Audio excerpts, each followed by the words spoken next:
Hiç düşündün mü? Bazı insanların rızkı sanki görünmez bir el tarafından açılırken, bazılarının neden her kapısı aynı anda kapanıyor? Aynı işi yapan iki kişiden biri bolluk içinde yaşarken, diğeri neden hep sıkışık? Gerçekten tesadüf diye bir şey var mı? Yoksa görünmeyen bir düzen, bir işleyiş, bir manevi mekanizma mı çalışıyor? Peki ya, rızık yalnızca para mıdır? Yoksa iç huzur, sağlık, doğru zamanda doğru insanla karşılaşmak da rızkın bir parçası mıdır? Ve şunu hiç sordun mu kendine? Belki de ben rızkımın önüne kendim engel koyuyorum.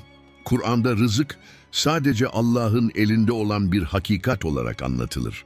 Ama çoğu kişinin bilmediği bir şey var.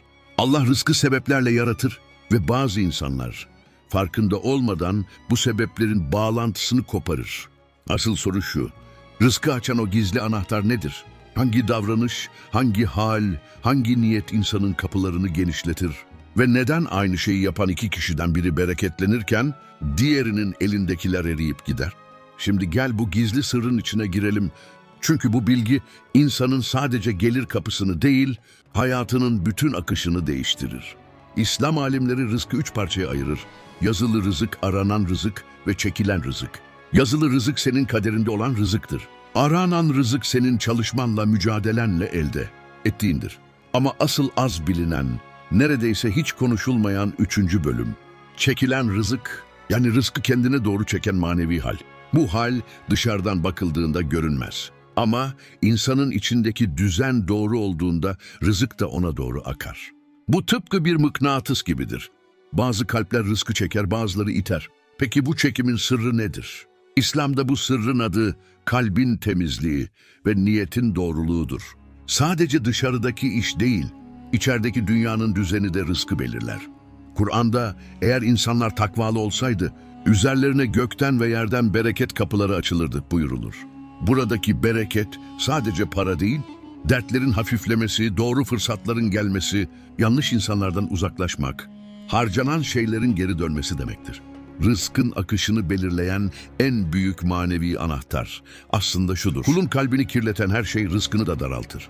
Kalbi temizleyen her şey rızkı genişletir. Kibir, kıskançlık, kırgınlık, karamsarlık, kötü zan, bunlar insanın içindeki manevi sistemi bozar. İslam'da buna bereketin kesilmesi denir. İnsan çalışır çalışır ama elinde tutamaz. Parasını harcar ama yerine gelmez. Bir fırsat yakalar, tam olacak derken bozulur. Sanki görünmeyen bir el sürekli geriye çeker. Çünkü kalbin ağırlığı rızkın akışını engeller. Tasavvufta çok eski bir ilke vardır. Rızık kalbin haline göre şekillenir.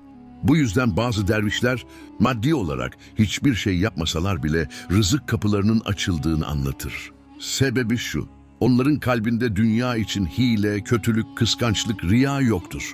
Kalp temiz olunca rızık bile değişir. Peki pratikte nasıl işler? İnsan iyilik yapınca rızık genişler. Kul affedince Allah da onun kapılarını açar. Şükredince bereket artar.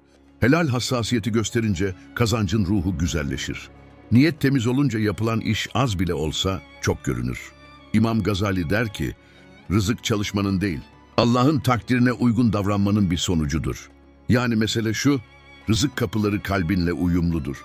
Dışarıda ne yaparsan yap, içindeki niyet karanlıksa bereketsiz kalır. Ama kalbin aydınlıksa küçük işler bile büyür. Sonunda şunu anlıyoruz: rızkın kilidini açan gizli anahtar dışarıda değil, kalbinin içinde. Niyetin temizse, adımların dürüstse, gönlün kırgınlık ve kötü düşüncelerle dolu değilse, rızık sana doğru yürümeye başlar. Bu İslam'ın en ince ama en güçlü hakikatlerinden biridir. İnsan bazen maddi kapılar kapandı diye üzülür. Ama aslında o anda içteki kapı açılıyordur. Kalp düzeldiğinde tek bir dua bile insanın hayatını bir anda değiştirebilir. Çünkü bereket Allah'ın özel bir hediyesidir. Ve o hediyeyi çekmek doğru kalple mümkündür.